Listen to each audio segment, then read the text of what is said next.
কোনো ডাউট থাকলে আমাকে জানিয়ে দাও, আমি কিন্তু পরের চ্যাপ্টারে না আর চলে যাব। স্যার, আমার একটা ডাউট আছে। বলো।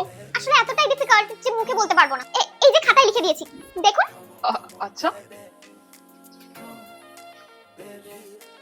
স্যার, মা বলেছে ফার্স্ট ইয়ারে যদি আমি ফেল করি তাহলে আপনাকে কিন্তু বিয়েতে কোনো গিফট দেবে না। স্যার, কি ডাউট আমাদেরকেও বলুন না, তোমাদের কাছে এটা কোনো ডাউটই না, আগে আমি সলভ করি তারপর তোমাদেরকে বলছি। এটা মনে হয় নন্দিনী স্পেশাল ডাউট। নাও ধরো, সলভ করে দিয়েছি। মাকে বলবে আমার সবথেকে বড় গিফট তুমি, আমার আর অন্য কোনো গিফট লাগবে না। একদিনে এত সুখের স্মৃতি আমি বলবো কি করে? আমি শান্তনুর সাথে চলে যাব অনেক দূরে, যেখানে এরা কেউ আমাদের খুঁজে পাবে না। এটাই সবথেকে ভালো হবে। শান্তনুকে একটা ফোন করি। হ্যালো শানু, শোনো, আমি একটা ডিসিশন নিয়েছি। দুনিয়ার কাছে আমরা এড়ে যেতে পারবো না। তুমি আর আমি চলে যাব অনেক দূরে, যেখানে এরা কেউ আমাদের খুঁজে পাবে না। হ্যালো নন্দিনী, আমি বলছি। এটা কি বলছো তুমি এসব? আমাদের নতুন চ্যানেল আনফিল্টার্ড শ্রেয়া, নতুন ভিডিও কিন্তু ওখানে এসে গেছে।